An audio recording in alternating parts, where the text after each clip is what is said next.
Okay, hello everybody. Welcome back to the stream. So it's been a couple of days since I've done a stream, and I have to apologize. A lot of stuff has been going on in my life lately that has had to take priority. But we're going to get back to it tonight or today or whatever time it is for you watching this right now. Uh, anyway, so just to cover off the absolute basics of what we're doing here, I am playing video games for my thesis. It is a thesis on Lovecraftian horror games. Whoop, let's show that properly. This is the Lovecraftian horror pyramid, which is what I am focusing the thesis on and around. Uh, Whoops, sorry. This is more or less what it is going to look like, although there'll be a lot more games on here. There's only 21 games on here at the moment. I've so far reviewed just under 40. So, still a lot more that can be added. And today we are going to be playing through Stirring Abyss, which is a game I've been playing a lot lately for this thesis. It's the main game I've been streaming. Hate that click. Um, but the game itself, hang on, let me bring it onto the screen for you. I'm not sure why it's not appearing. Ooh. Game's not responding. Hold on a moment. There we go. Now it's working. So I've been having problem identifying whether or not this game, how Lovecraftian this game is. It's ticked a couple of boxes, but there's a bunch of boxes that are not yet ticked. Like there's a lot of potential that this could actually be a very Lovecraftian game, and the fact that I am as far in as I currently am says that it might do that.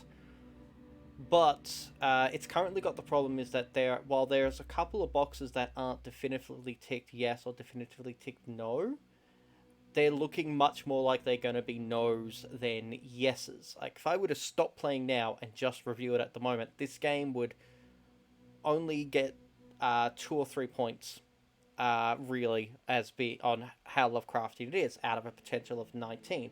I can go over all of that sort of thing when I do a review of this game, and I'm looking at actually reviewing the games more often as part of the stream going forwards. But I want to show you something because, as I said, I've been playing this game with varying amounts of success. Nobody said I was good at these games. But I am trying to get through them as quickly as possible so that I can do my review of them. And I'm not very far into this game. Um, so these orange ones are the plot so far. And offline, I did all of these different missions, the different side missions. Because I was under the mistaken belief that there would not be any lore, any story in those side missions. Like I did several of them in stream, and there was nothing. There was absolutely nothing. And so I had said in my last stream and the previous one before that that the side missions I was just going to do in my own time, just to get through them, and so to keep the stream focused on where the story is. Unfortunately, I was doing this one, which was just another driver rescue, another side mission like everything else. And there was a lot of lore that suddenly got dumped. Just happened to be on those maps. So, I'm not going to be doing the whole I'll just do it offline in future thing, because it turns out every one of these missions could in fact have lore. But to keep you up to scratch, I copied the lore that the stories that appeared, so I'm going to read them out to you now. So if you're following, you keep everything. So, Soviet expedition logs, Commander Boyakov. Excuse my terrible pronunciation and their accent. I said before, the men could learn something from lead scientist Voronin. I wholeheartedly rescind that statement. The self-aggrandizing prick has well and truly worn out my patience. Even as my men sacrifice their lives to make progress in this hellish abyss, the man argues against my orders for Kozlov to deliver the nuclear device to our base camp. I will do anything it takes to protect the motherland, to protect our planet. Yet he would not even consider destroying what the Akoratians uncovered. I told the man on a private frequency that if his insubordination continues, I will have him shot where he stands. Hopefully, this accent's actually getting worse. I'm going to stop the accent. It's just actually getting worse. Hopefully that will be the end of it. As much as I hate his guts right now, we need the man to gather invaluable data. Seaman Petrov's notes. The commander's gone off with Koshkin and Ivanov to stash another set of supplies. Why we're doing this I still don't know, but I'm glad for the break, especially with Ivanov gone. He was always a bit odd, and this place has only made him more morbid and paranoid. And finally, lead scientist Voronin. This is lead scientist Voronin. I have decided to keep a log detailing my findings and conclusions in the hope that at least one scientific and unbiased account of the expedition will survive. Commander Buyakov, the blithering idiot, has ordered Kozlov to bring the nuclear bomb. I have tried to explain that the forces at work here must be extraterrestrial, as they are far beyond the capacity of the island folk we have dubbed the Akoratians. The military implications of such discovery should be obvious, yet the commander refuses to rule out laying waste to the entire area. I cannot allow that to happen. Some of the men seem more receptive to my views. I will continue to serve my country as best I can. So all of that came from one mission. Literally, like, it's the most lore I've gotten from any mission, and it was from the side mission. So that took me by surprise, but as of now, I believe we can actually continue. So let's... no missions to find. Cool, let's continue with the plot.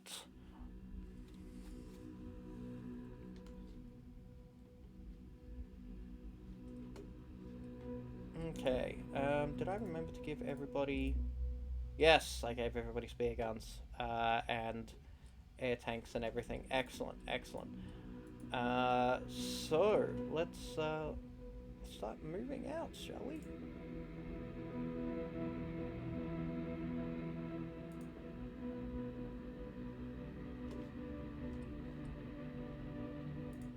So I don't have a time limit on this mission. The other ones sometimes do.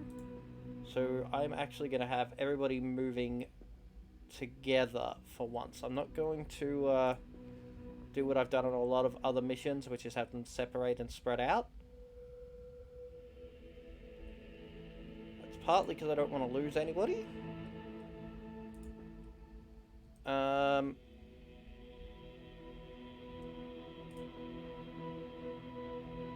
It's odd.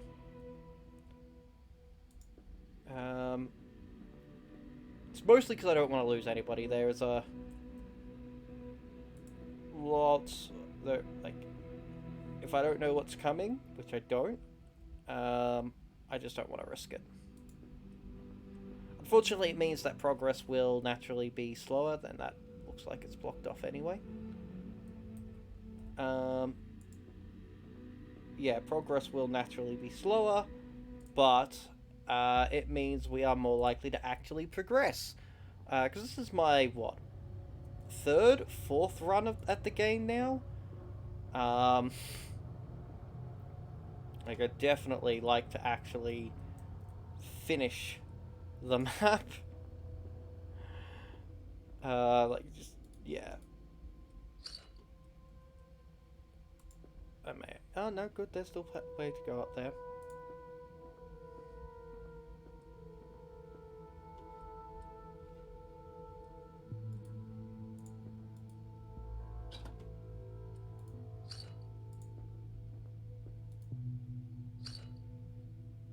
There's a lot of stuff on this particular map. Whoop. Well, I can't shoot them at the moment. There's nothing there.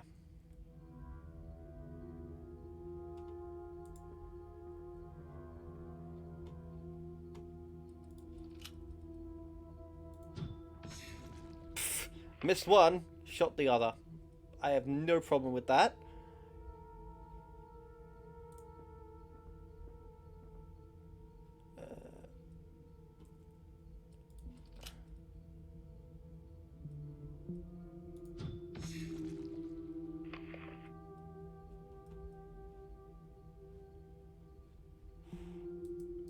Hopefully he'll be in range.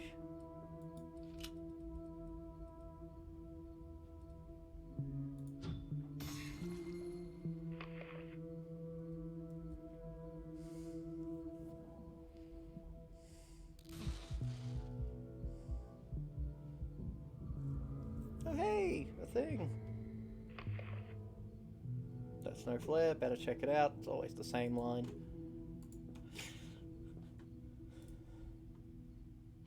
So yeah, this is a fairly interesting game on the whole. I am enjoying it a lot. Like, this is the sort of game which, if somebody introduced this to me without me having to do my thesis on it, I would have just spent hours playing this game, taking my time with this game, playing it on a higher difficulty mode in order to give me as much challenge as possible. Right now we are playing it on easier settings because I'm just trying to get to the story. Because one of the unfortunate things about studying video games, you can't necessarily just sit back and enjoy the game. You've got to keep on topic for the research. So in this case, I can't really afford to enjoy the challenge of the game because I've got to get through so many games. I need to get at least 50 games as my data sample, which I'm doing quite well. I'm just shy of 40 at the moment. So that's great. But I still need a whole lot more games, and I only have so many hours in the remaining months to play these games and review these games. And if I have to replay some of these games because, you know, I might have to reassess my thesis and the underlying assumptions thereof, then I need time to replay those games. And it doesn't give me much opportunity to sit back and really enjoy the gameplay. So sure, I can freaking study the world of this game, but like, to give an example, imagine you're playing a game for the sole purpose of reading every bit of lore in that game, which to a certain extent is actually what I'm doing. But imagine that that's what you were doing, right? The entirety of your gameplay is going to be centered around finding as much of that lore as possible. Which means, sure, you might technically get to explore the game world, but you're not exploring the game world based on how you enjoy playing the game. You're exploring it on the basis of what you're supposed to be researching and studying and understanding from it.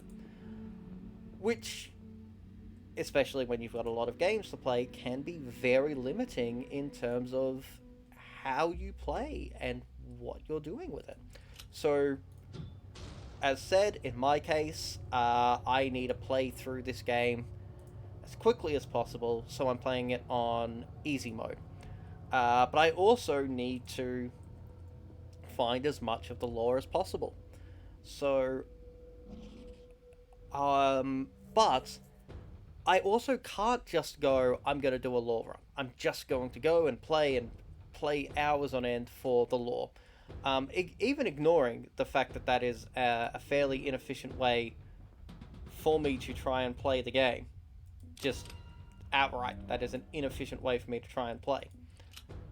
The fact of the matter is that if I only went, hey, I'm going to play all the lore and find every piece of lore in the game, most people who play this game will not experience all of that lore. For example, that lore that I found in the side quest. If people don't play those side quests, if they exclusively play, you know, the main game and just go from there, then is it possible that most people will not experience that? And if that's the case, that most people won't... Oh, I hate that guy.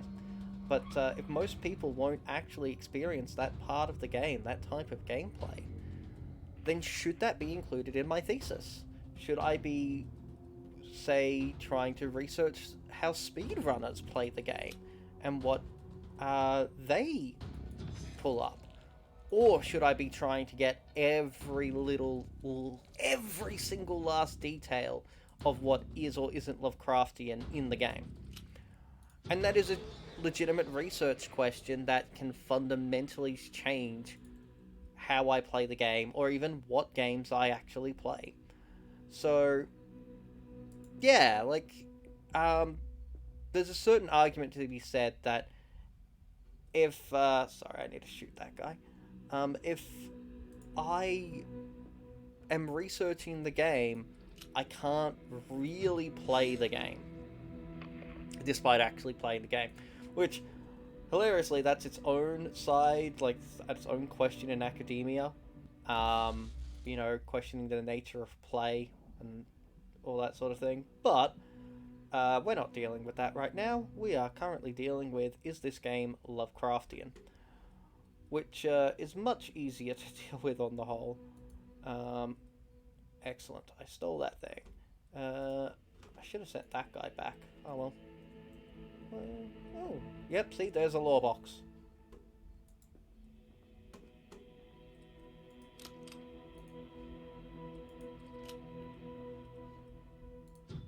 Shoot the thing.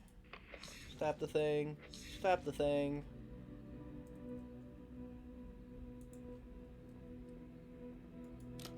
Reload. Nobody...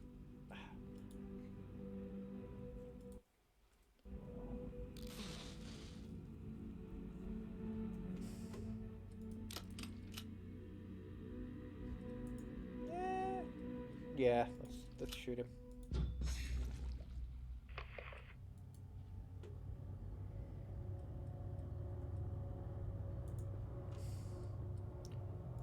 And reload. So yeah, optimal gameplay right now would include exploring the whole map, trying to find every bit of scrap, and all right, law box. I need the law box.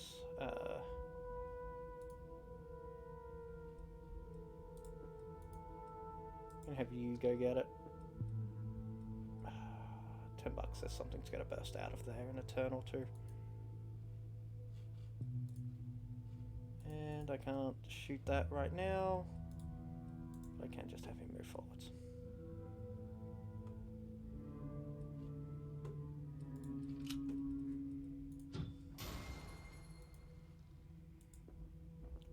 Law box. Commander Byrkov. A scouting party discovered a safe path down into the deeper trench area.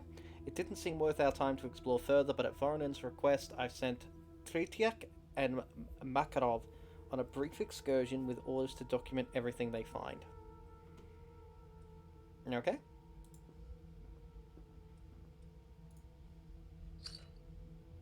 I'm willing to bet we need to... can I go up those stairs? I actually didn't quite notice if I could or couldn't go up those stairs. Regardless, something is going to come out of there. I know it. It's going to be a pain in my ears.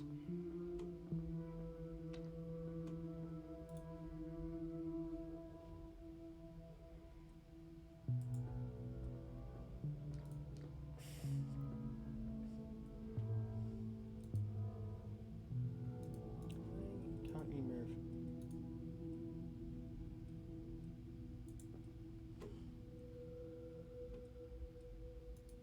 No? Okay, nothing came out of there.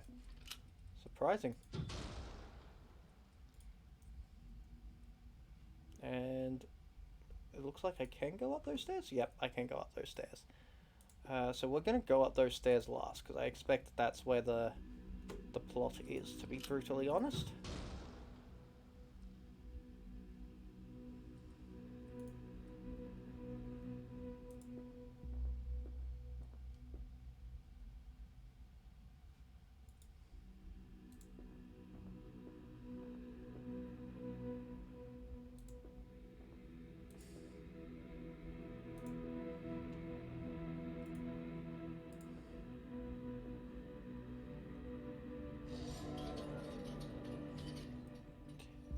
Yep. So corruption level is going up. Is that... Okay, maybe this is where the plot is. Well, look, going into the cave means I'll have to come out of there at some point to be evacuated, I imagine. So I think it should actually be okay for me to go in there, but I just want to see what's up here.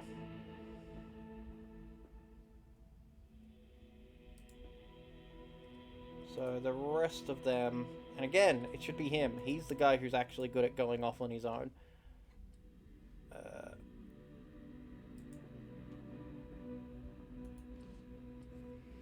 Oh, it's just an investigation point. My bad. The massive limestone gate looms above Science Officer Rodriguez. This must be the entrance to the city proper. A mighty display of the power and wealth that once resided within. They will have to tread lightly. Who knows what horrors were left behind when the city fell. New orders. Evacuate when ready. Whoops. Something or other. How did we not know of it? All that knowledge, yet still ignorant. I long for that ignorant science officer. We were not meant to come here. That's a very Lovecraftian sentiment. Does it not fascinate you? It does. That's what scares me the most. Are they just having a conversation with themselves for the most part? Whoops. Alright, well look, the mission was successful. So... let's just do a little bit of exploring while I've still got plenty of oxygen.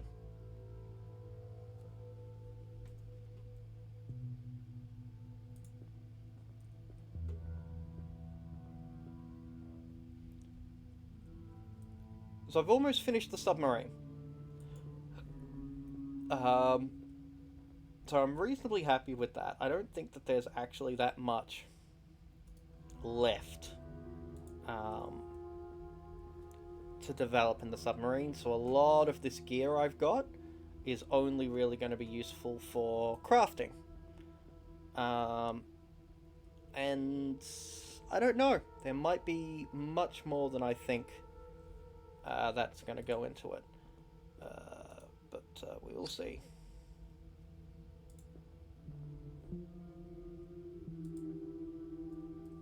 Alright, let's zoom out a little.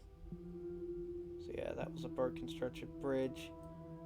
I could go back and explore all those areas. There's probably a lot of stuff that I could find, but no, we're going to get out of here. We're just going to continue with the general story plot, whatever. So let's whoop, whoop, whoop, whoop, whoop, whoop.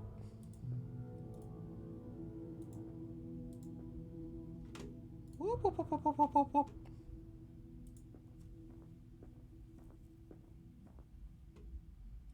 And you can't whoop, whoop, whoop.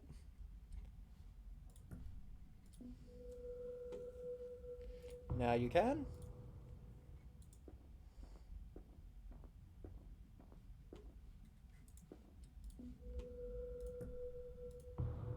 Boom.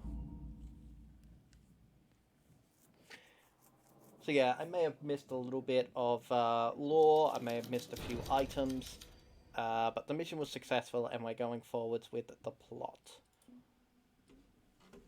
And I have a level up. Increased dart base. I don't really use the darts on her, I really should. Dart skills no longer share a cooldown. That's actually probably a really smart thing to have. We are doing that and increasing my ability to hit with them.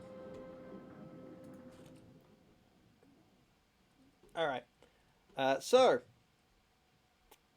this is a submarine. Everything has been cleaned out.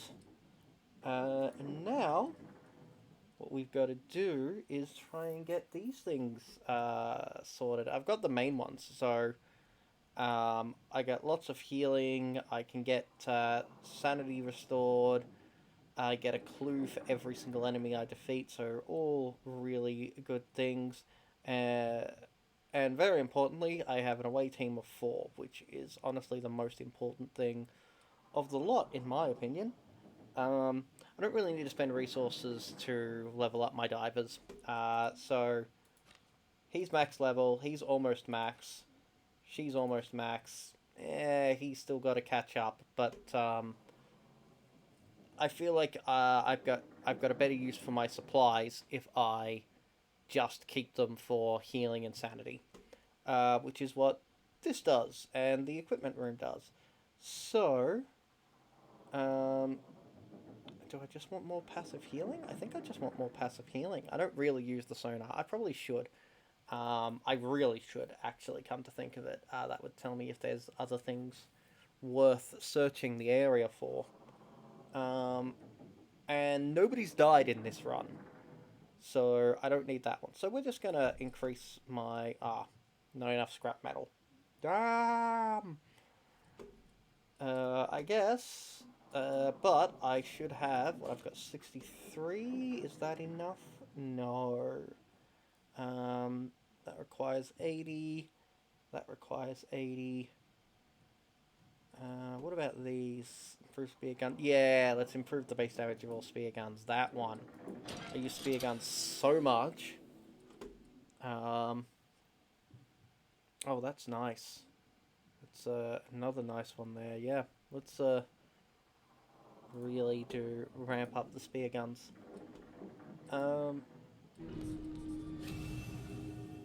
No missions to find in that area, just more plot. Fantastic. Love me some plot.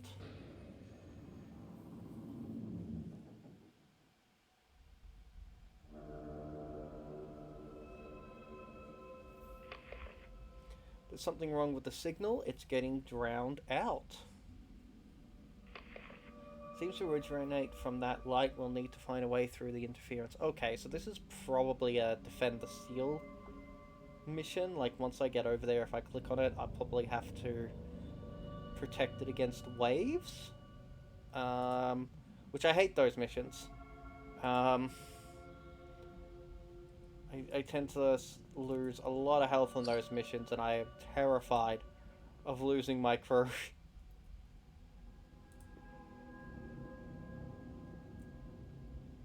So, yeah, this is the guy who can actually kind of strike out. And I keep forgetting to use his ability. So, some of his abilities, I'll just quickly go over them. He has...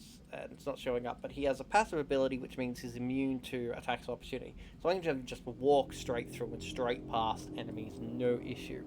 Defensive posture, I can get a lot of defense on him. So even if he does get surrounded and trapped, I can still keep him alive until people get there. But also, and this is the one I forgot, strategist, when they spawn in, if I use that ability, everybody gets 3 actions points. So the first turn, they can really move and go wherever I want, and it's just a massive boost to everybody on the first turn. And I forgot about it. I forgot about it last game too.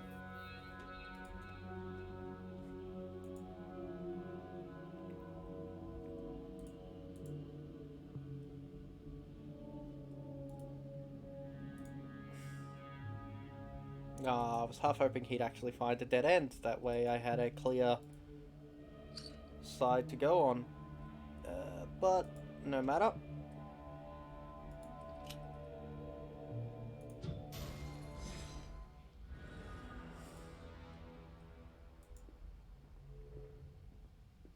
Oh wait, that's a... Oh, should have noticed that.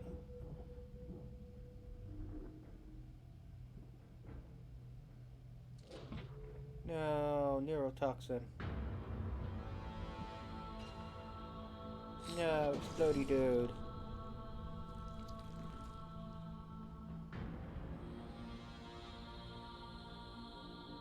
Oh, and there was another neurotoxin dude over there. Oh, and I hate those dudes. Hate them.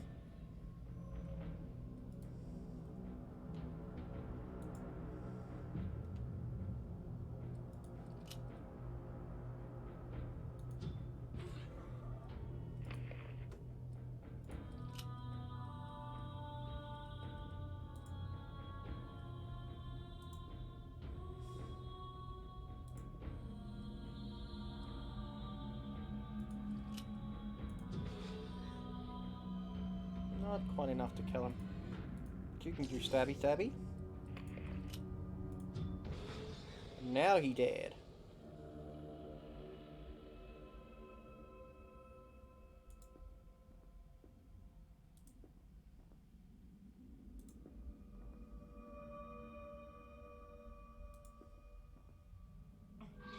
Nothing up there.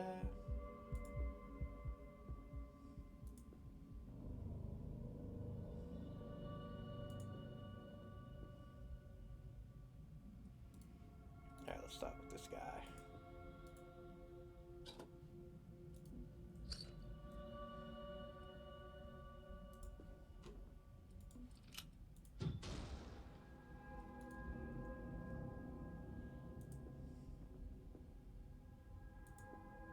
Oh, that shared fate thing is still attached.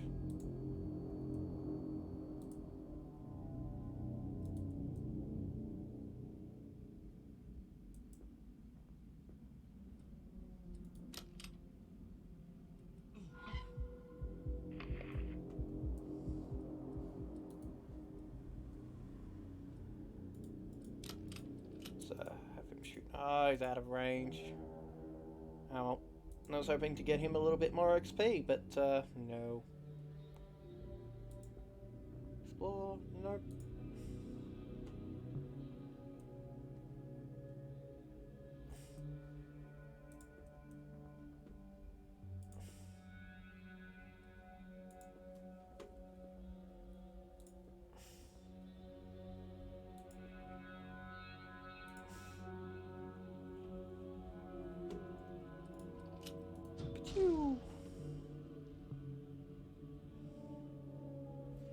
It really bothers me that the harpoon takes up the whole turn, not just one action point, it takes up the whole turn. It does weird things to the action economy.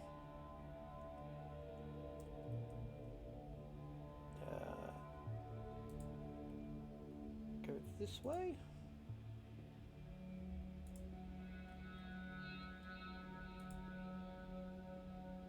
Really odd. Everybody's trying to head to the same point, but map is just that little bit convoluted. Oh, that's broken. I thought it might have been from the coloration, but do I have to get him to walk all the way around? Yes.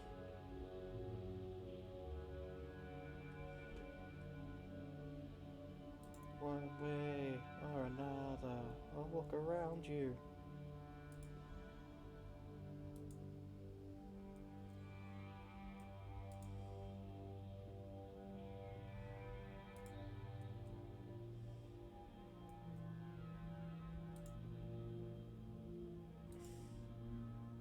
Yep, that's it. So yeah, we have an edge there, an edge there.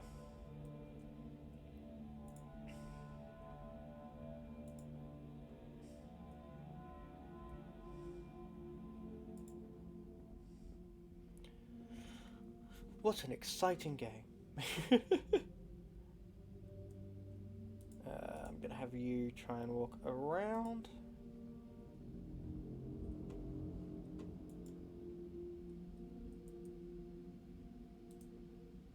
Walk up the middle. Oh, I don't like the look of that at all.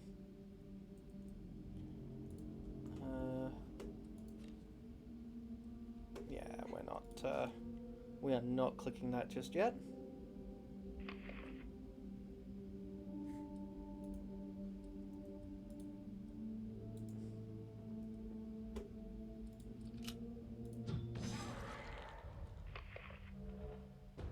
Yeah, I should have shot at the other guy.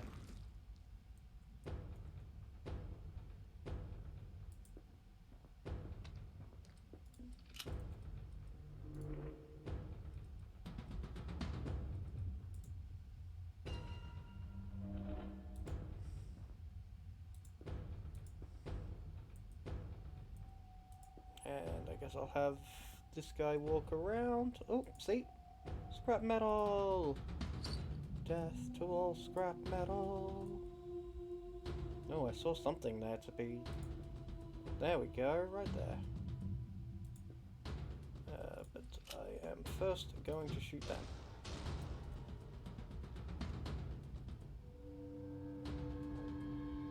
Hurrah! Good work.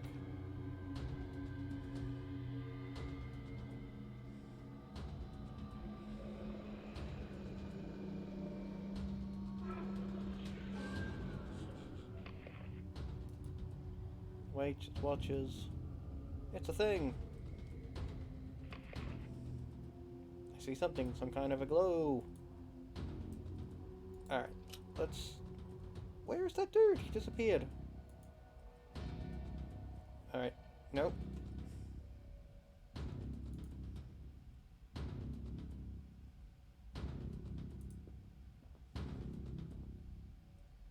There we go, that's what we want.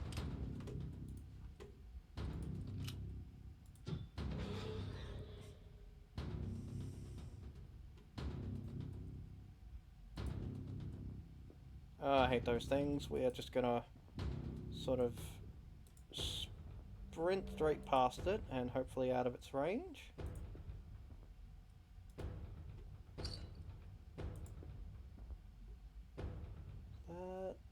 That's a full square, yes.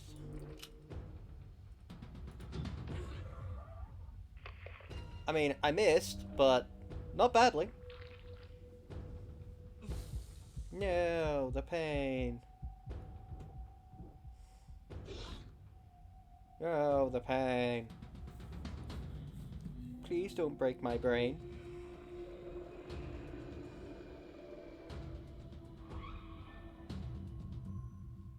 I'm not sure what that shared fate thing does. Like, my assumption, and it's a fairly bad assumption, but my assumption is it means that they share damage. But I could be grossly mistaken about that. Let's... I just really want to make sure that thing is dead. Just... Really? Really? How dare you suck at stabbing?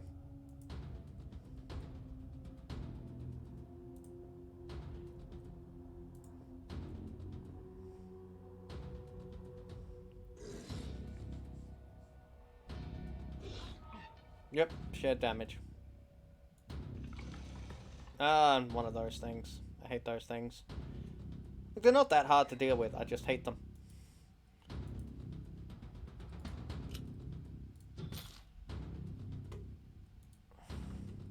I should have stabbed and then taken a shot. Oh well. We're gonna do that properly this time. Nope. Yay, he bleed.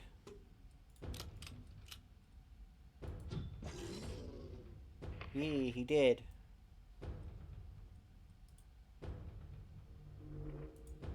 Oh, wait, was there a thing up there that I forgot to get it? I mean, yes, it's still there, but I don't know if I'll get there in time.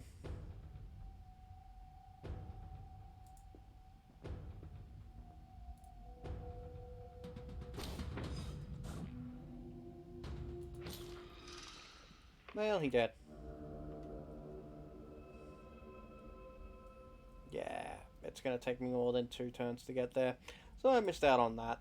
That was my own bad. I knew there was a reason I wasn't able to move him down.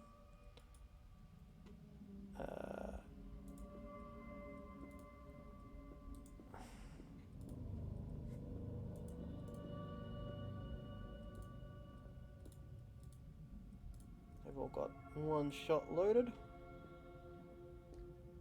Alright, lowest level guy in the team.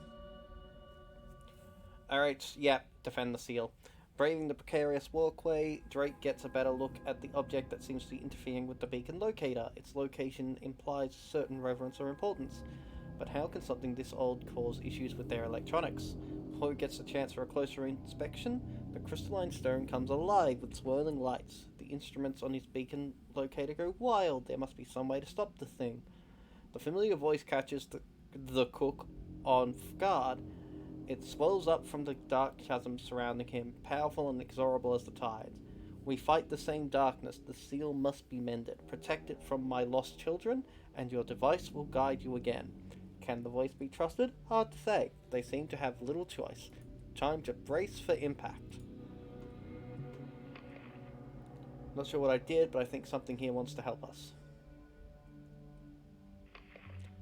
Might have pissed off some of the locals though. We should be on guard. I seem to have more movement than I thought. Oh, these ones actually summoned right up close this time. Alright, let's... Yeah, that's... Yep, I can get to that spot. No, only the one? And you missed. Oh, but I got... Apparently I still killed something. I'm having difficulty seeing the lines sometimes, so apologies for all the zoom in, zoom out nonsense. But it's nice to be able to see.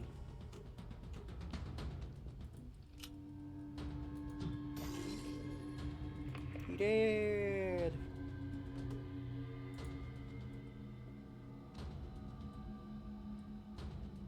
Alright, and I wish I could reload, but I can't. Did one of them have the ability to consecrate the ground? Chaplain? Yeah, should have used him. Should have, Alright, cool. Oh! The hell is that thing? That's new. Can you feel that? Like something gnawing my skull from the inside. How do we destroy it? With everything you've got. Cool. Well, we're going to start by consecrating the ground. And that worked pretty well at hurting it.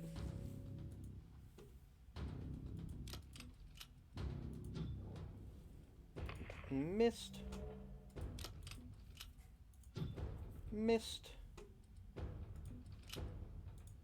And let's try stabbing it. Boom! Stabby stabby works. It's dead right, it has to be.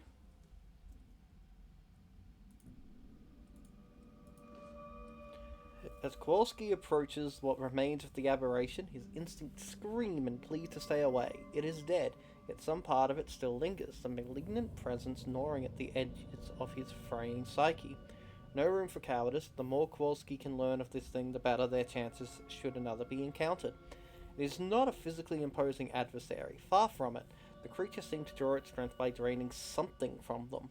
A harvester from beyond the veil, drawn by fields ripe with life to continue. To consume. There. Words! I say the words. Okay. Well, that's pretty good, I guess. So... You still have some movement. We're gonna reload.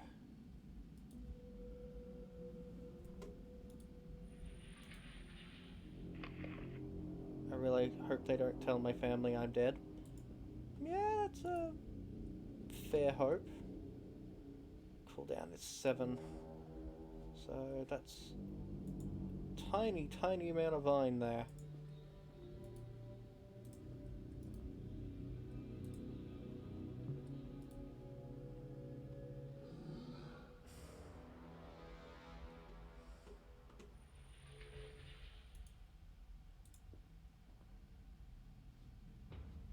Nope. Alright, we're gonna wait for them to get a bit closer. Perfect. Anybody got 2 shots? He got 2 shots. Bam!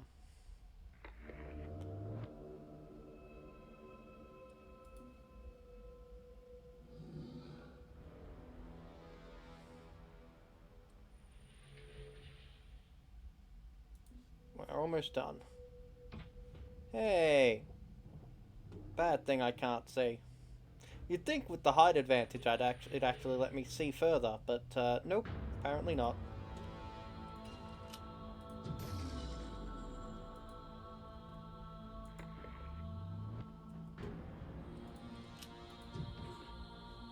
Glancing hit.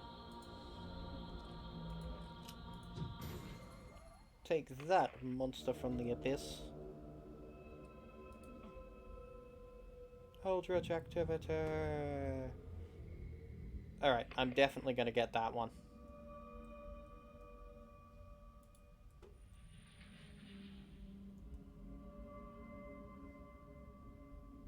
New orders follow the signal.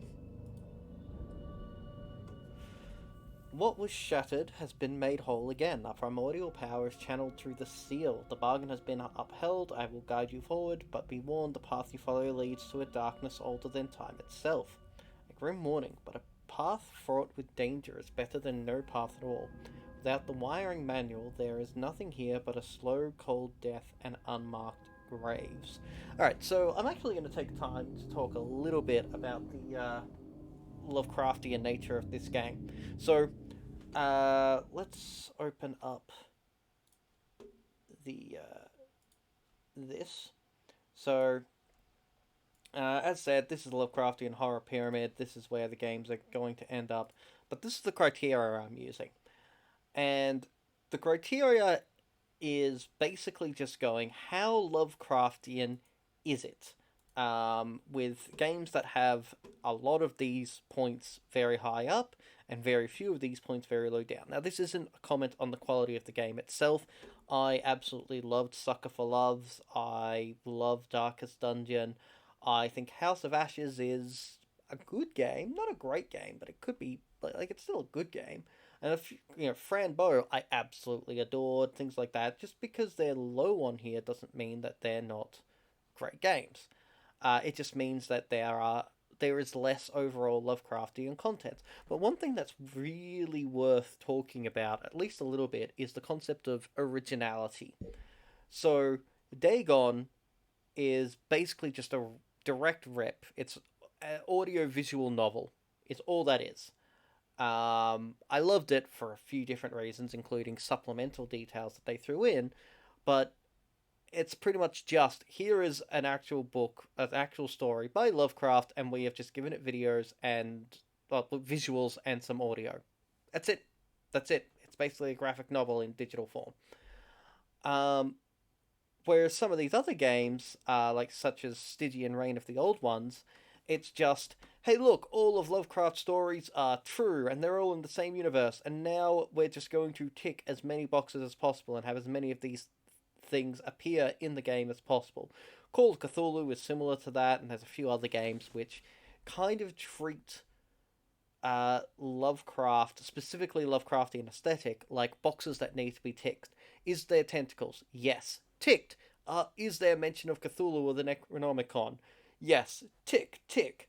Moons of Madness was massively like that. But there's something to be said about the question of originality. Is it telling an original story? And this is actually really important because one of the reasons that I have to keep playing this game and going further is because not once has there been any mention of Cthulhu, the Necronomicon. There's been no words that specifically relate to terms. So here we go. Uses the specific terms coined by Lovecraft himself with an intent to be read as connected to those other Lovecraftian tales. And right now, I haven't found anything that within the game itself that says, yes, we are trying to have these sorts of cameo appearances and this direct association with Lovecraft. And that's actually a really important point because an original title, something that is completely original, it's its own beast, but still shares a lot of Lovecraftian elements and has developed, could miss this. So it's worth saying that the perfect quote-unquote Lovecraftian game might not have the term Cthulhu or the term Necronomicon or any of these other entities coined by Lovecraft himself. And that could be a really good thing. That could be a sign of a really great game. And this is why I have to play through the game so much. Because if it is actually in this game, I need to find it. But if it isn't in this game, then this box will not get ticked. But just because the box isn't ticked doesn't mean the game isn't Lovecraftian. So that's all part of the assessment and all why I have to play so much of these games. not just play them and we're done. I actually have to investigate them and see, are these boxes getting ticked. Now, a lot of these boxes are not actually getting ticked. Uh, I'd hesitate to call this game a horror game. There are some wonderful little bits of atmosphere. Like there's every now and again the audio lets out a scream, and it's great. But how many of these points are actually being covered? Like, do I feel helpless? No. Is the horror unknowable? Well, right now it kind of is. Right this second, and potentially for most of the game, it is unknowable. But the end of the game may explain everything, and suddenly everything is knowable. Um, so there may be some debate whether or not that one should apply. But right now, for how much of the game that I have actually played, it is ticking that box of unknowable. And I love that. Most games actually fail that. Almost every game actually fails that, because that is a value of Lovecraft, not the Cthulhu mythos, which is a very important distinction that I talk about a little bit down here. The Derlethian and Cthulhu mythos differ in numerous ways. They make the unknown known, posit Christian morality onto stories, add rivalries and relationships, associations with certain elements, for example, water, earth, fire, etc., allow direct interaction with the horror, as well as ways to fight the horror, and madness is often just gibbering nonsense. And this is another important one for this game. So the sanity bar on the left, and occasionally bits of the dialogue and what they're saying, seem to be, this is just going to gibbering madness. If I lose the sanity, it's just gibbering madness. So the mechanic of this game is gibbering madness. But as we've seen, in some of the dialogue, there is a certain logic going on, and like this slow development towards madness that we can follow, that we can understand, that is genuinely believable. So this game could actually be doing both. It could be doing the logic underlying insanity, or it could be doing just straight up gibbering madness. But who knows?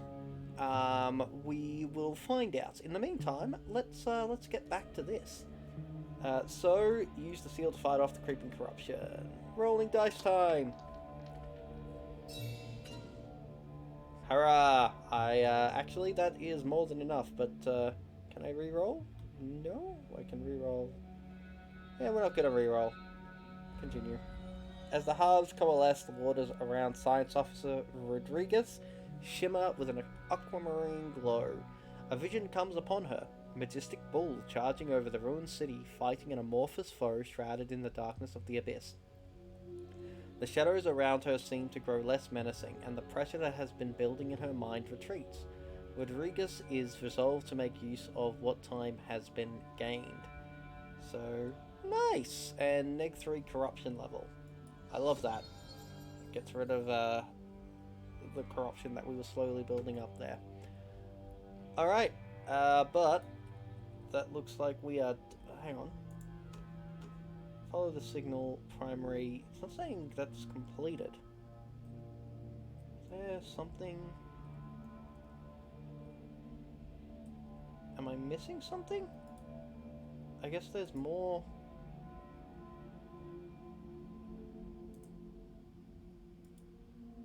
So I don't want to have to redo this mission. So I'm not actually sure if I've done everything I need to.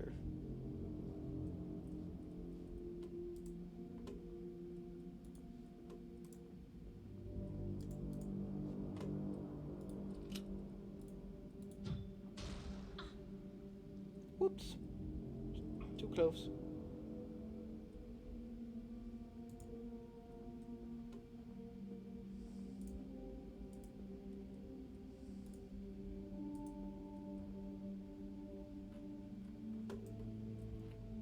Come on, let me click on the thing.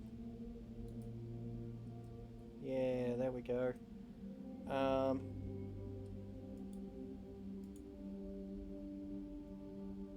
It's not saying completed, and I don't see where I need to go.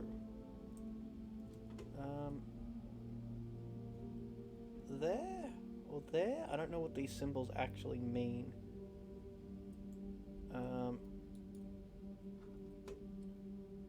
Amplify signal. Beware the red blips. I don't know. Regardless, looks like I can't keep going that way, and I do need to go down that way, so let's... While we're going down there, let's get a bit of air.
Whoops.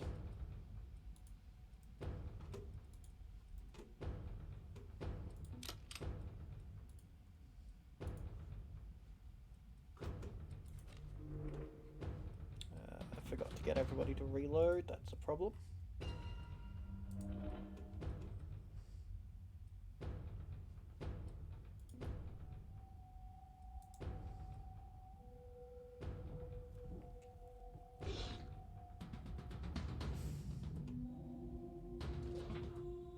Neurotoxin, no.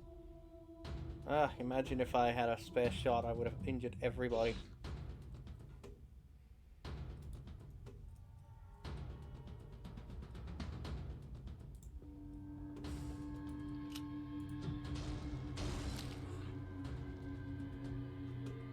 It's a lot of damage, I approve.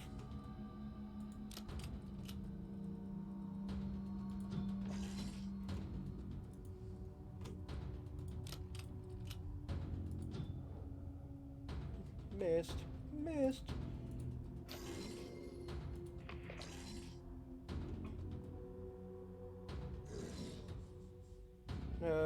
Staggering roll.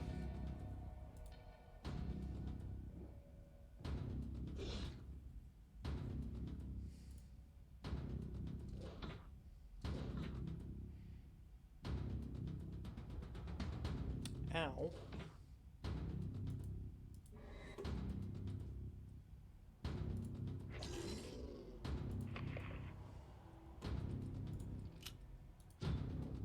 Stop missing.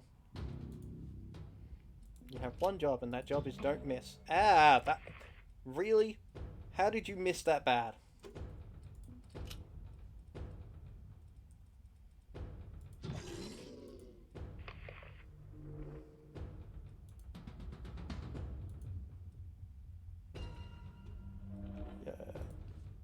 Yeah, we're gonna heal you up.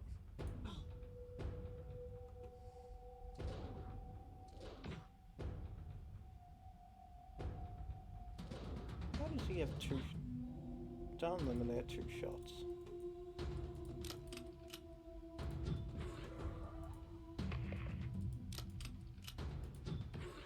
There we go. That's what I like to see.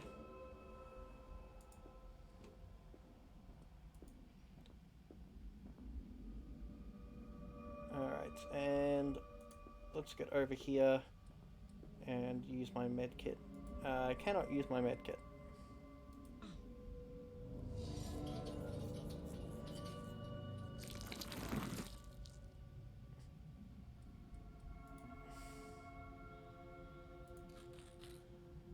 Heal him up.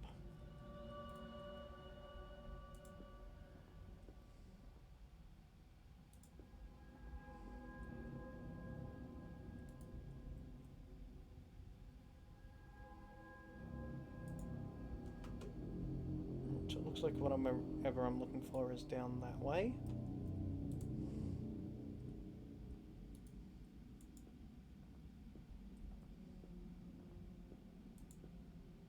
First time I've actually used the sonar. Yay me.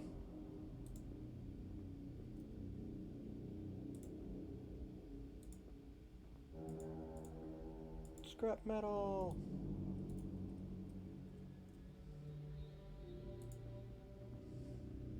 Do I need to cross the bridge? I probably need to cross. Yeah, I need to cross the bridge.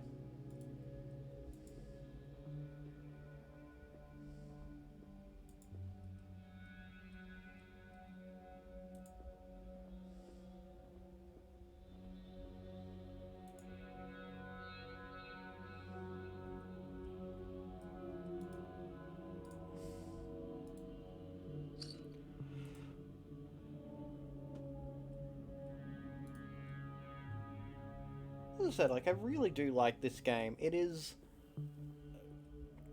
strategic, which I like. I'm a big fan of strategy games. But I also find it oddly relaxing. Like, yes, this is... Ooh. Is it a Russian? Is that what I'm looking at?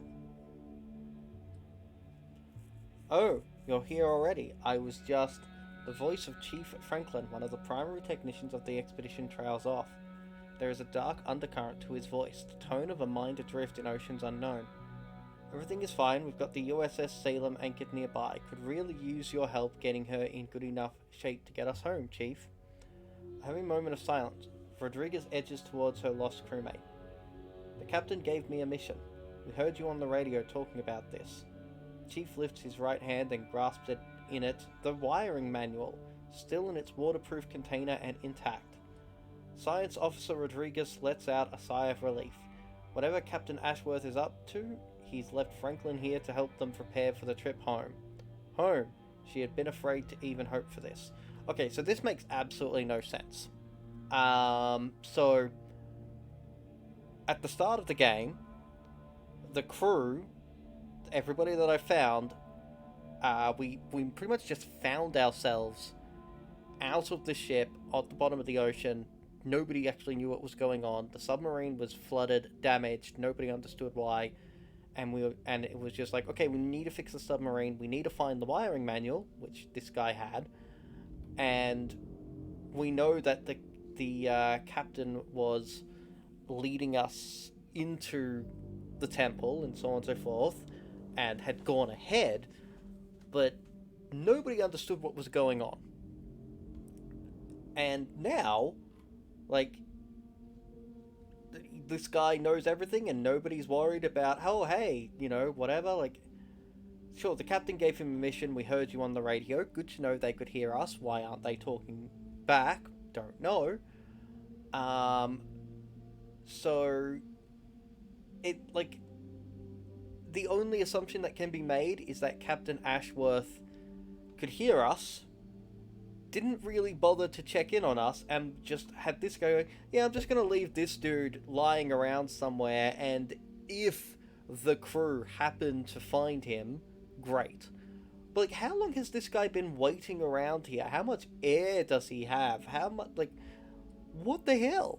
There's so many questions, and it just seems to be complete dumb luck. Not strategy, not plot, not intention, just dumb luck that this guy happens to be located where I'm going. Because we seem to be pretty much just wandering aimlessly. So what is the captain doing? How many others are with him? Rodriguez asks. Important things, great things. We draw near to the source. The voice of the chief is much more stable and confident now that he is speaking gibberish.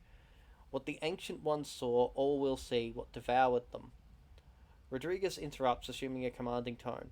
Well, the captain gave you a mission, and there's no time to waste. Let's go, Chief. Good work, Rodriguez. The helmeted head turns to face her. The radio crackles. You're right. Patton said the coward is the one who lets his fear overcome his sense of duty. Goodbye. Chief Franklin turns back toward the broken edge of the bridge.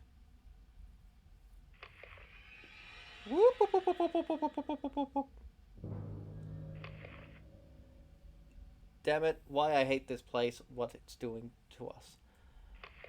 Nothing to it, we need that manual, so we follow him down wherever this drop goes.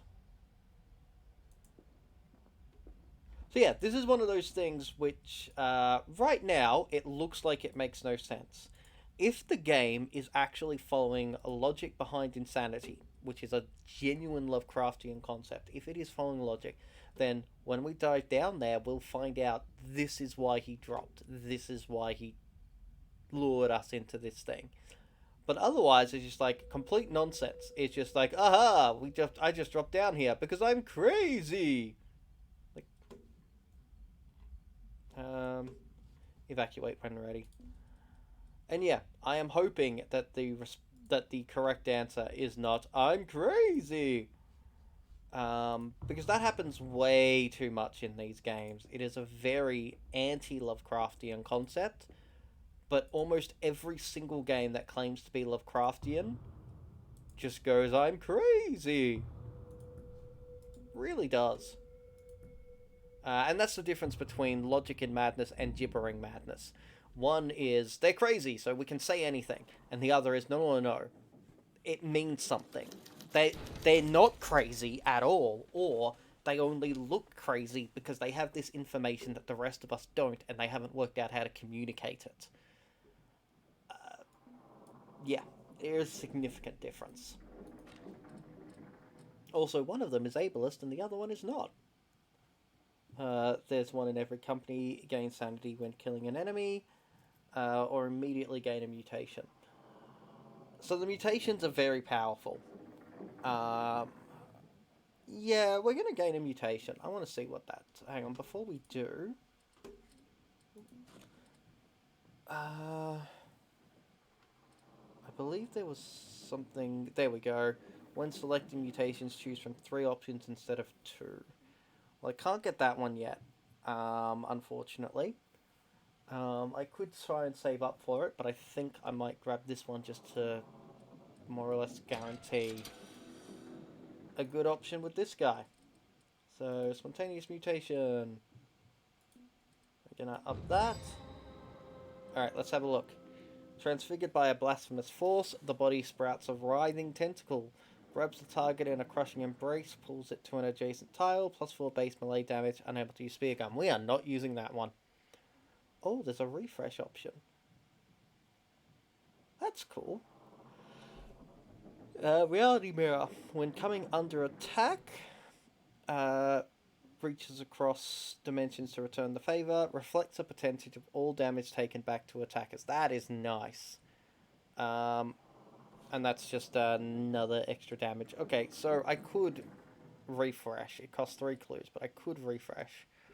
But I'm going to go for that one, because this guy is, like, he's supposed to be my independent dude. I keep forgetting to treat him that way, but he's the guy who I can send out separately.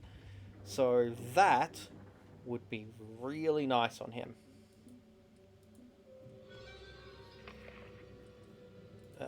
You okay there, Kowalski? Says the guy who already has a mutation. What? Oh yeah, I'm good. Everything's fine. Like, you sure you sound a bit out of it? Like, this is one of those moments where you're just like, it feels like the mutation, like the response is just random. It's not an intended part of the story, it's just random. Ooh. I wonder if that's worth it. Because he already does the whole everybody gets 3. I'm wondering if it's worth giving him the same. What's the other option? Expert backstabber in every sense of the word. Always hits on attacks opportunity. That's tempting, but if I'm playing my cards right, they won't get attacks. So I'm going to actually get that. We'll see if I can stack it. At the very least, what it should mean is everybody actually gets 3. So the pragmatics of that is, if I use it, like if he uses it at the start of the game, those 3 get 3, but he only gets 2 because he uses an action point to activate it and then gains an active action point. So he goes from 2 to 2 while everybody else goes from 2 to 3. But if he uses it, and then he uses it, everybody should have 3. So that could actually work quite nicely.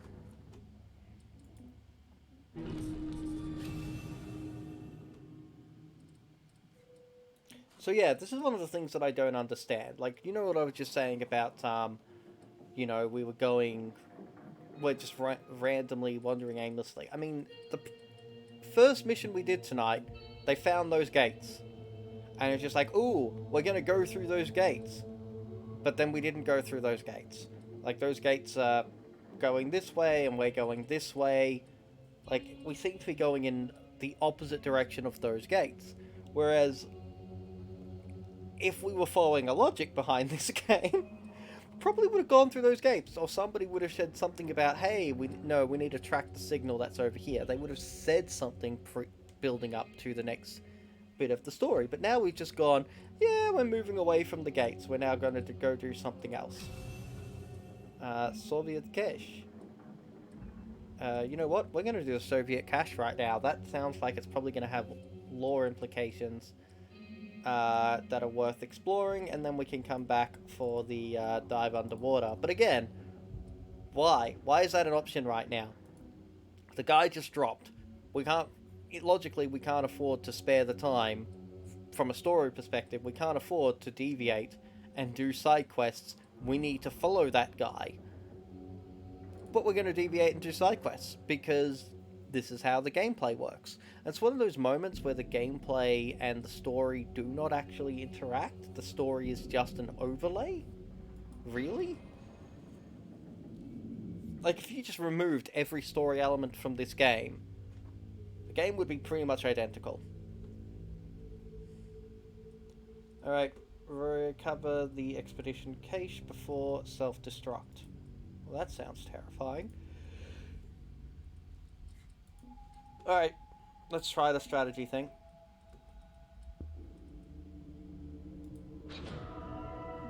Alright, so everybody's on 3, except him, he's on 2. Now if I try it on him...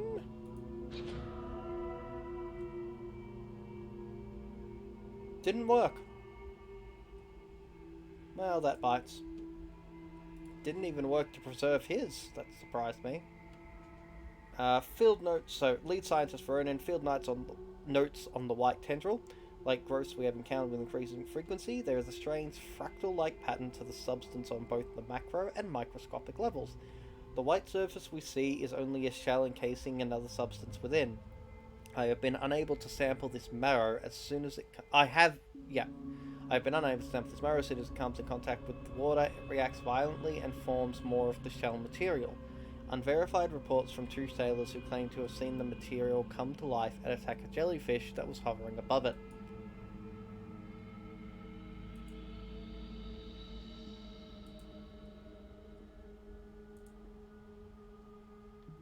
Was that... Yep, there's another thing up there. I can't quite reach it right now. Mr. Guy who goes off separately, it's time for you to go off separately. And the rest of them are just going to go straight up there.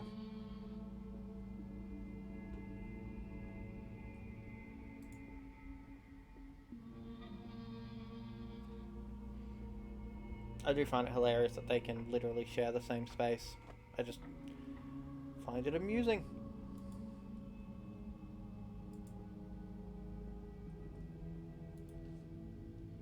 Petrov's notes.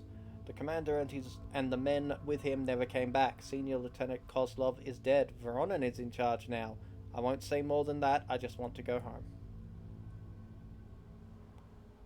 So is this going to be the end of the Soviet side of the plot, maybe?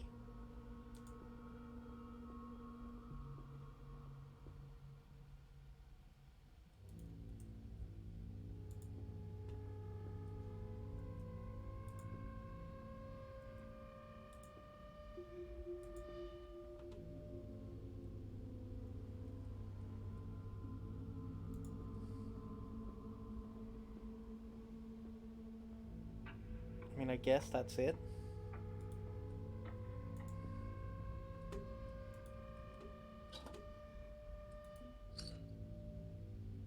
Nope. Still have more time to explore.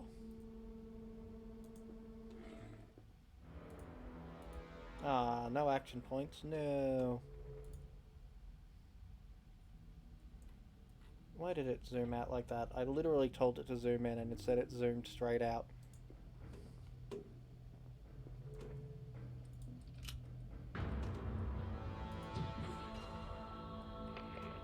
Dead Skulker.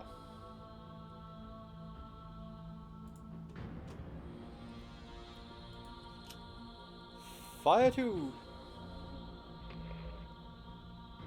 Blinded by the light. Oh, damn, there's another one.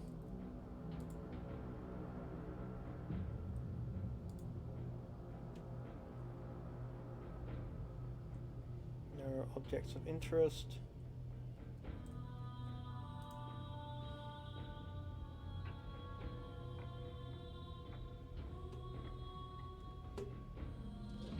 How dare he? Ah, my face.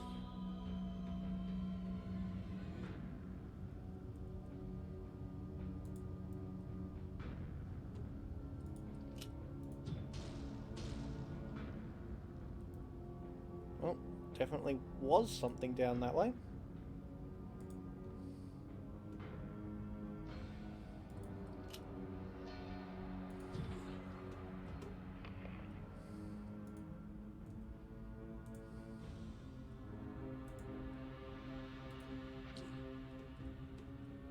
I don't care that that was a glancing hit, because this guy is the one who's going to come finish it off.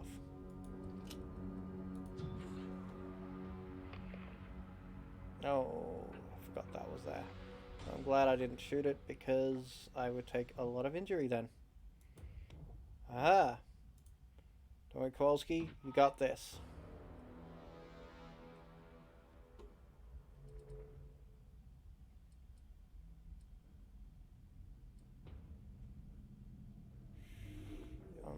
Duration is only 1 turn.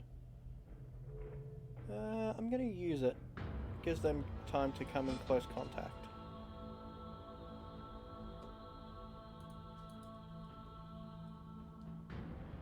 That looks like a thing. That looks like a shooty thing up there.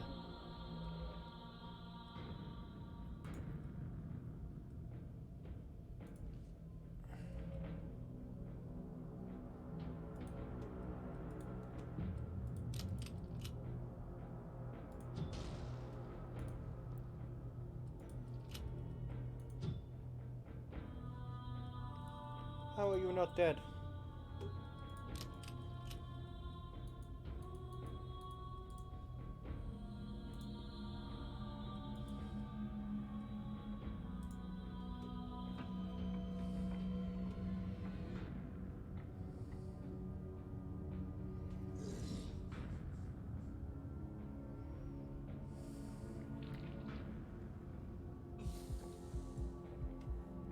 Ah, regeneration, go.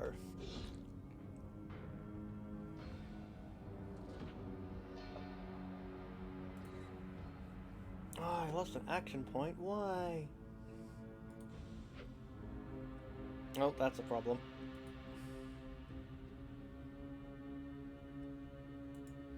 So I'm just having these guys basically follow the left-hand wall.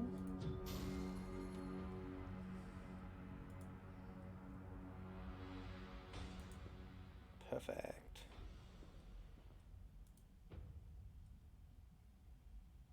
New orders, game information recovered, cache information recovered 1 of 3. So for some reason the other ones didn't count.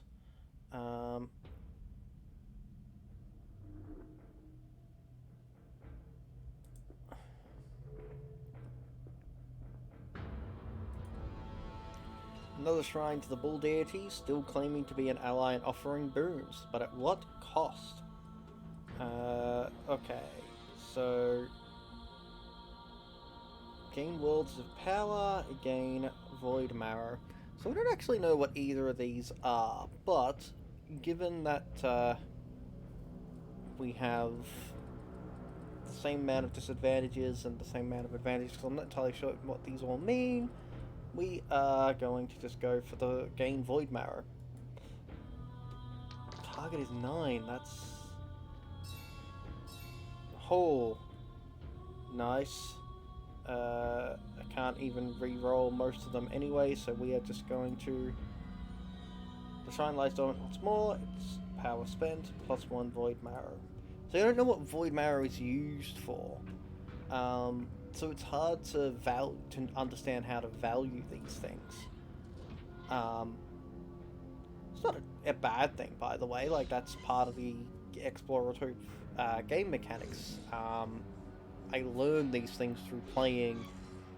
But from a story angle, it's just like, choose your reward. I don't understand. Why would I choose any of these? What do these abilities mean? Also, the fact that if I can't already identify those symbols, it doesn't tell me what they are. So I've gone through this in previous videos of, yes, that is this, this, and this. But I only know that from extensive reading of the characters and having leveled up so many characters that I've seen enough of these symbols. But the game itself, in those sequences, it only gives me the information if I already have the information. Which is not a bad thing. It's actually, I kind of like that. But it does raise issues with the story element, because it proposes that the characters know what's going on and or understand the choices that they're making. But I do not. Which kind of creates a separation between my logic and game logic. Okay. I didn't know I could do that. Cool, I never noticed that I can get those two options. Shoot. Pachoo. Yeah. Let's eat the vital essence. Alright, let's go up here.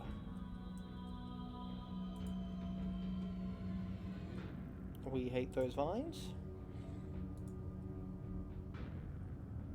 And we hate those dudes.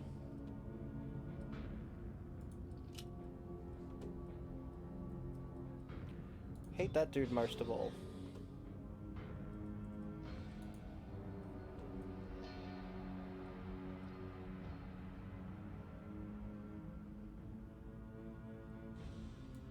Let's stick her in front.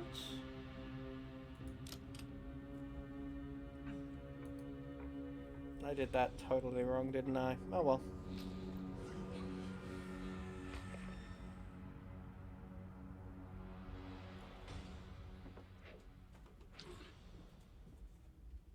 Almost killed him. Where's he going?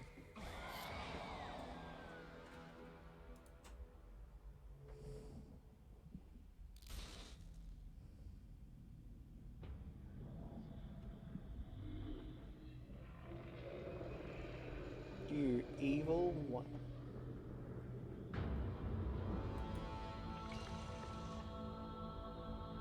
Well, that's just annoying.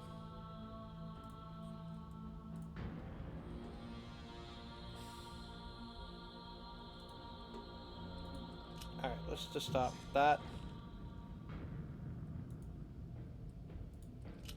Follow it up with that.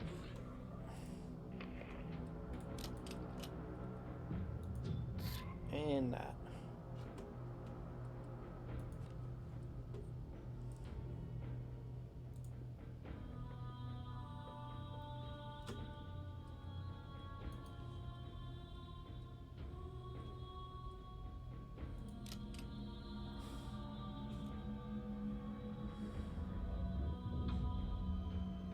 Yeah, so that's how that works. It's horrifying, I hate it.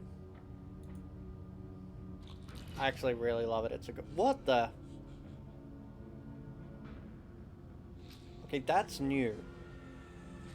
Never seen that happen before.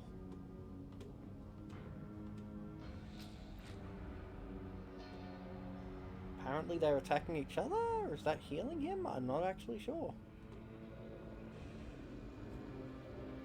Good news is, I think he's come straight back into vision, so...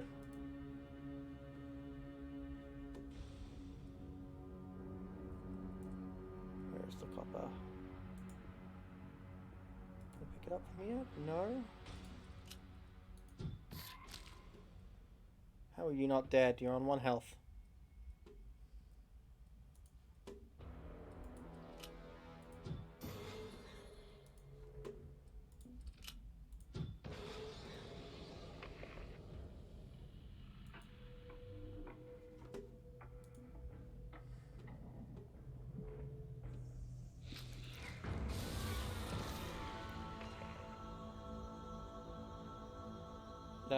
He probably died from the 40% damage reduction thing.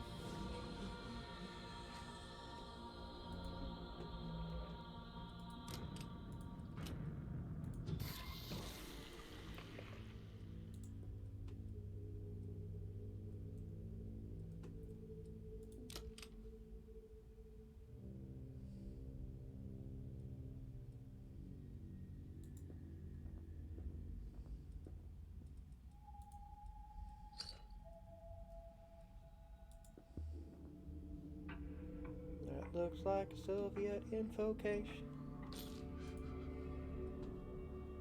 I'm running out of time.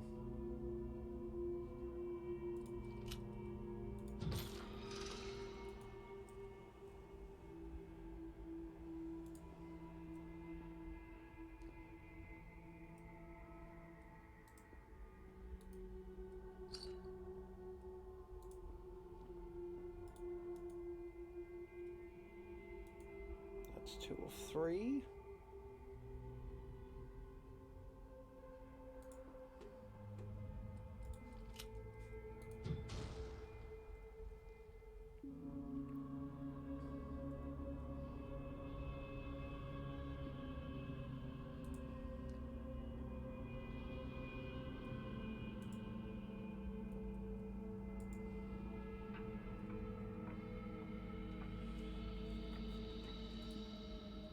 Alright, here's where it gets tricky.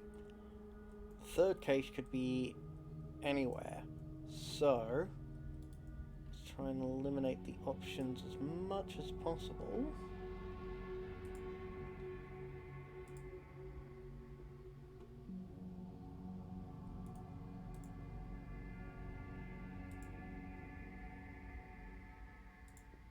I mean, that's at least some supplies. Not as good as a cache, but it's at least something.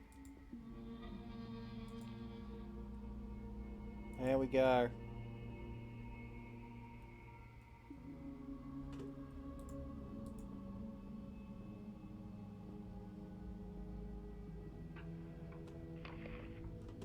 And we're running out of time, but it's right there.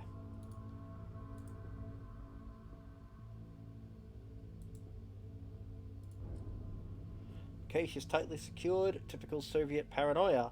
Might be possible to find information or tools from cracking the safe somewhere nearby. Simply forcing it open without any idea of the mechanism involved could damage the goods inside or the one doing the opening.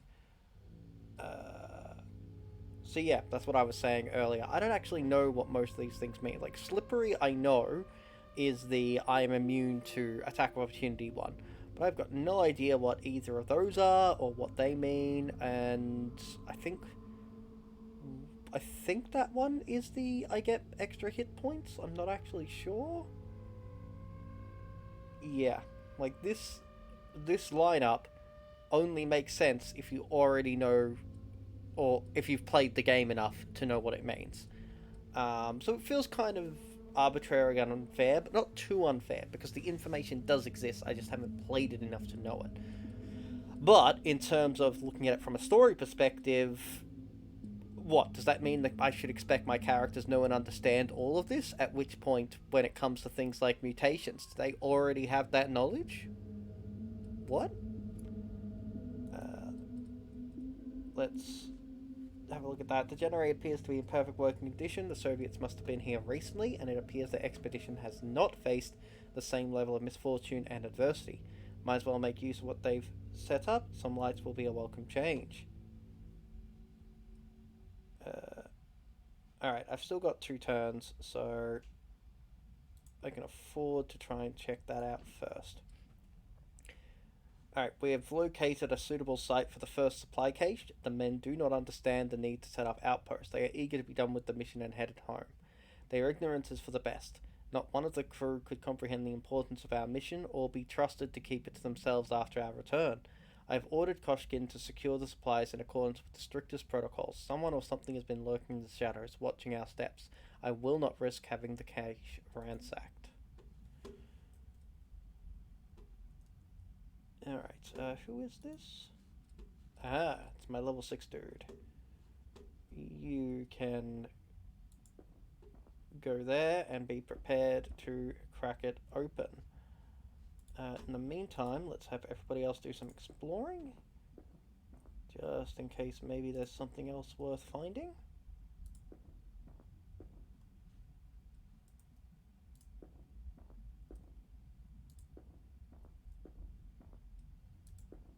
Like that. But,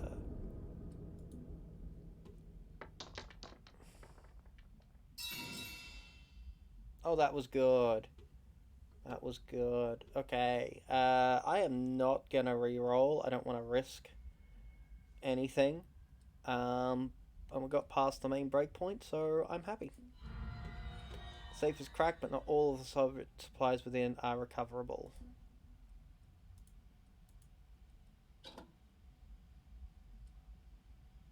Hullbuster. Cost all available action points. Yeah, it's the same as a normal spear gun. Transfer all that to submarine.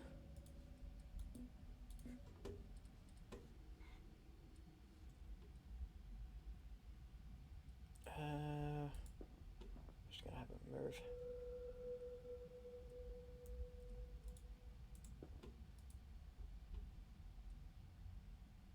Ah, that would have made the difficulty much easier if I'd waited. Oh well.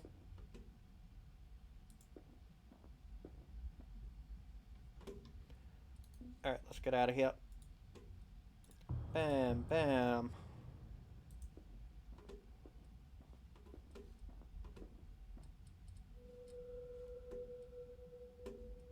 Bam. Bam.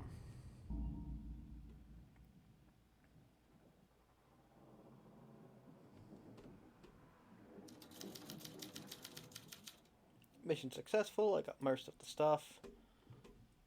And we're ready to move on. But before we do, let's finally upgrade some of these. So that one, it requires 15 scrap metal.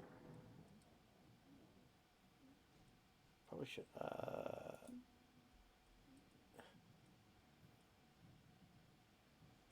I did the wrong thing, didn't I?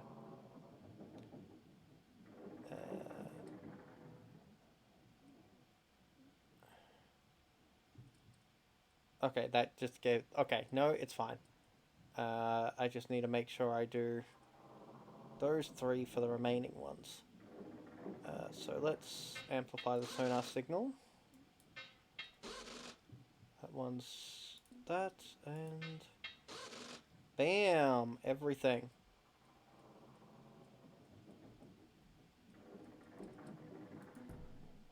Alright, just this room that is left. Which allows me to fire the torpedoes that I've got, of which I have 6. But I don't need the torpedoes as of yet, specifically. 41, damn, it would have been nice to pump that up.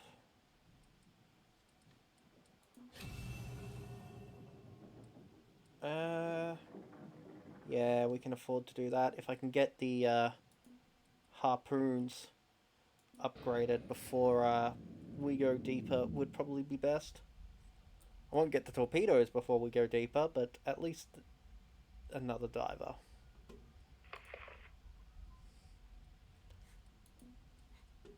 Alright. Boom! Oh, there is absolutely nothing down there. That was a great use of that ability.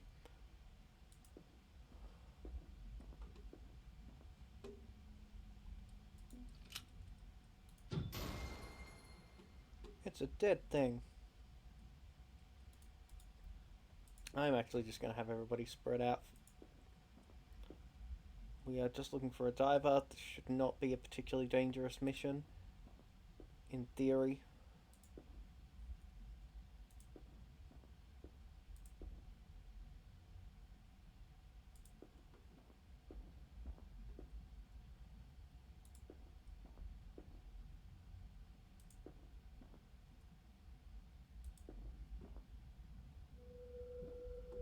It's a thing. Oi, how dare you ignore me?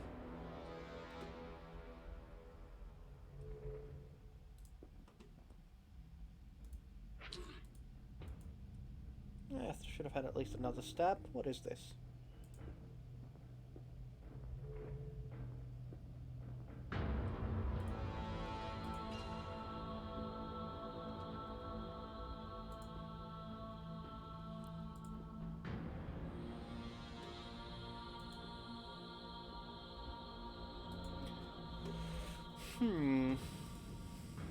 Many thoughts, many thoughts.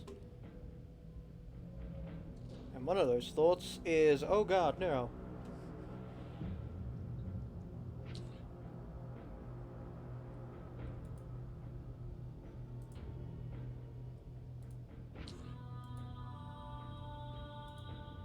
How dare he? Alright, I'm actually going to have him try and walk up and around.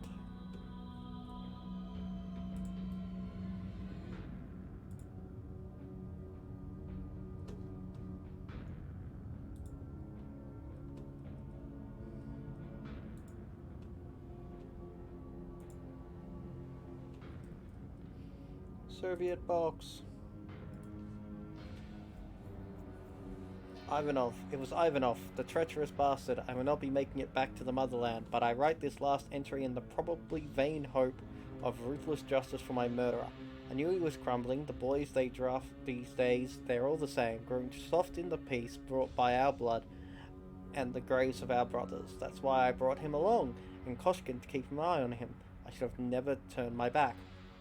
It's not just Ivanov, of course. That rat Voronin has been gnawing at my authority and riling them up with his baseless speculation since we got here. That drivel, no doubt, played a role in Ivanov's descent to full-blown madness.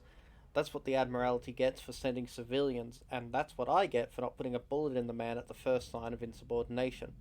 The creatures are all around me, waiting and watching.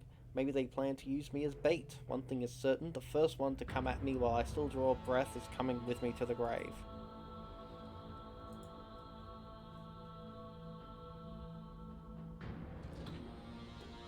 Good work. Move closer to the area. Oh yes, move much closer to the area of impact.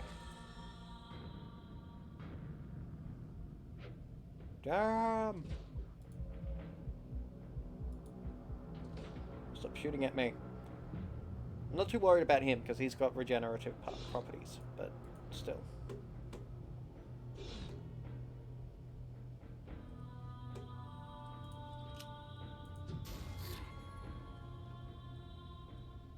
Hurt everybody. Yay, edge of the map.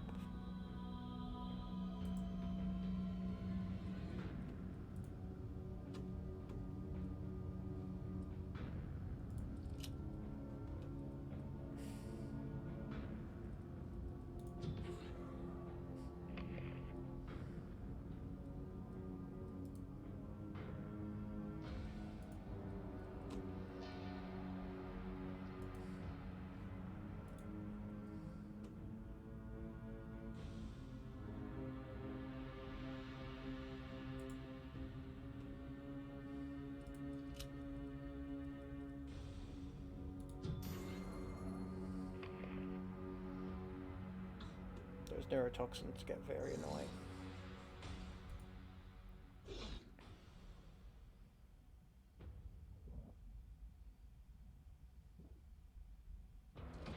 Stop that.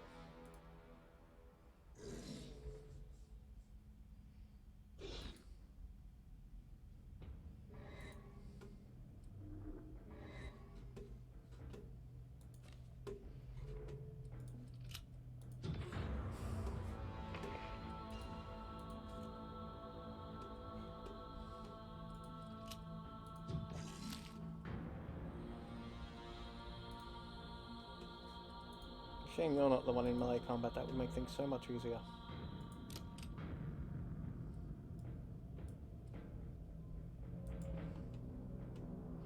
I don't know why reloading took the full turn. It shouldn't have.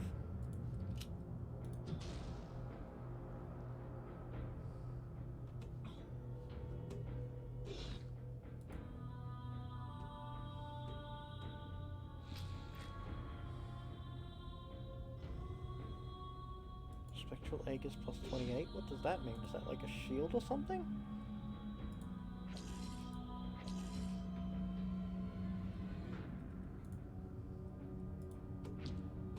Stab. Yeah, looks like it's a shield. One more stab.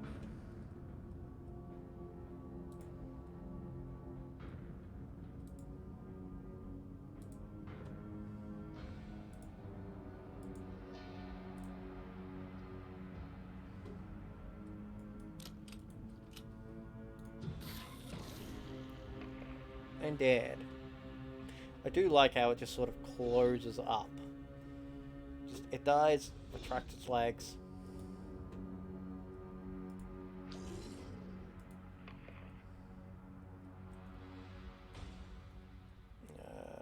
So, yeah, let's have him go through the middle.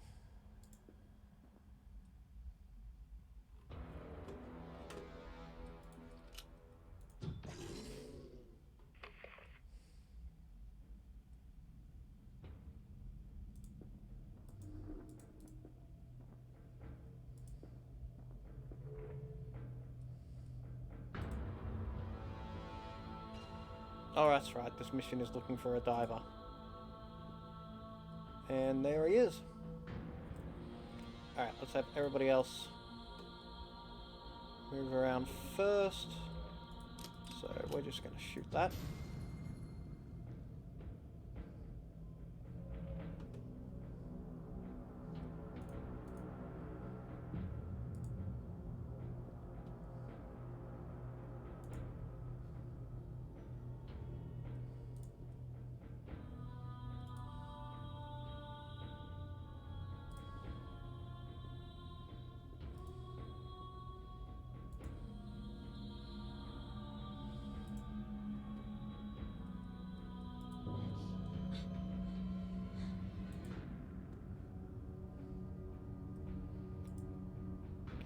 Go that way, yes, and pick up some copper. Yay!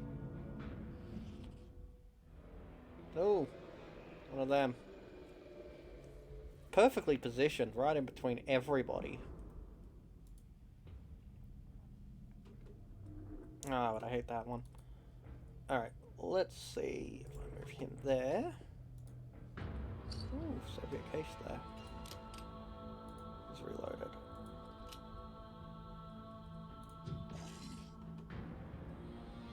He not dead. No, I want to use him to kill that thing first.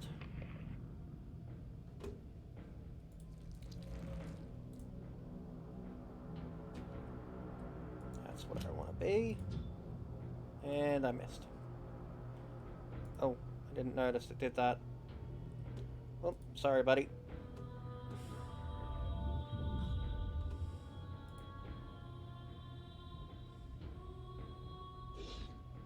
At least you could have done is go and attack the guy who was further away. How rude of you.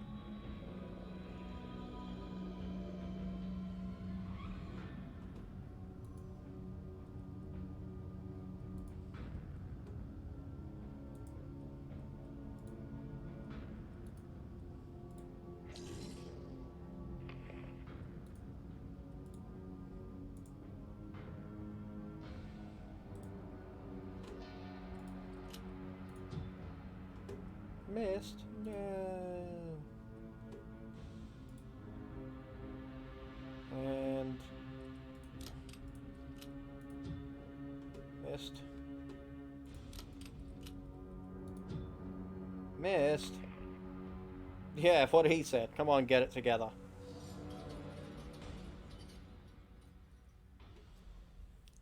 Did he just raise the corruption level? Is that all he did there?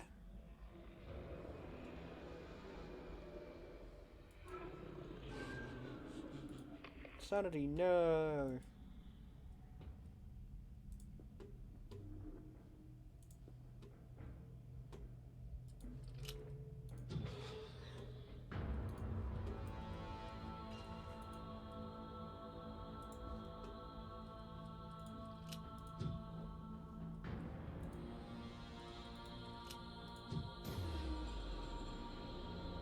Dead? Yeah, he dead.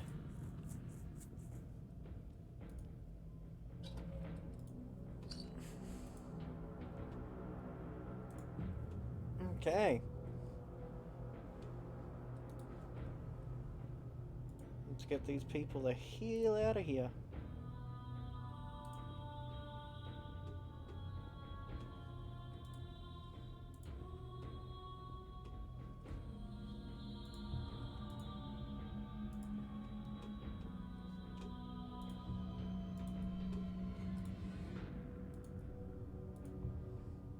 There we go. Freedom!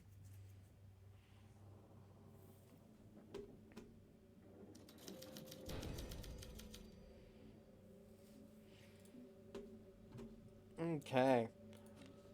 So, let's do this level up just quickly. Reach into the void, mark a target with a cursed brand. The brand calls for nearby enemies to offer the target as a sacrifice, forcing them to attack the marked unit. That might be a really nice way to get enemies to fight other enemies, actually. Targets suffer a heavy penalty to their attack rating, and should they fail to deal any damage during their turn, they will suffer damage instead.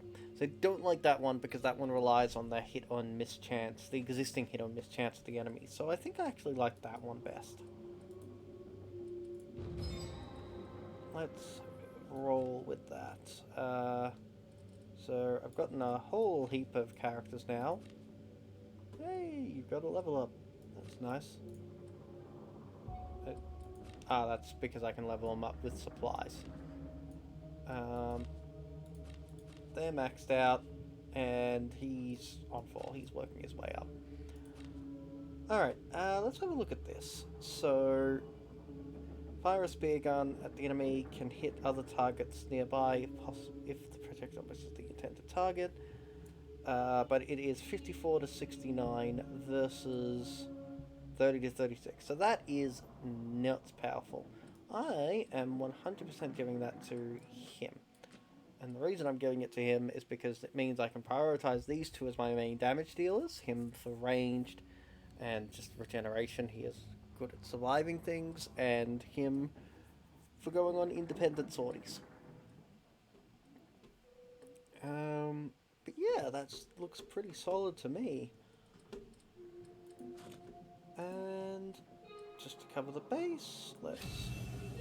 Yeah, there we go. Yet another Soviet cage. Can I? No. Alright, so... I think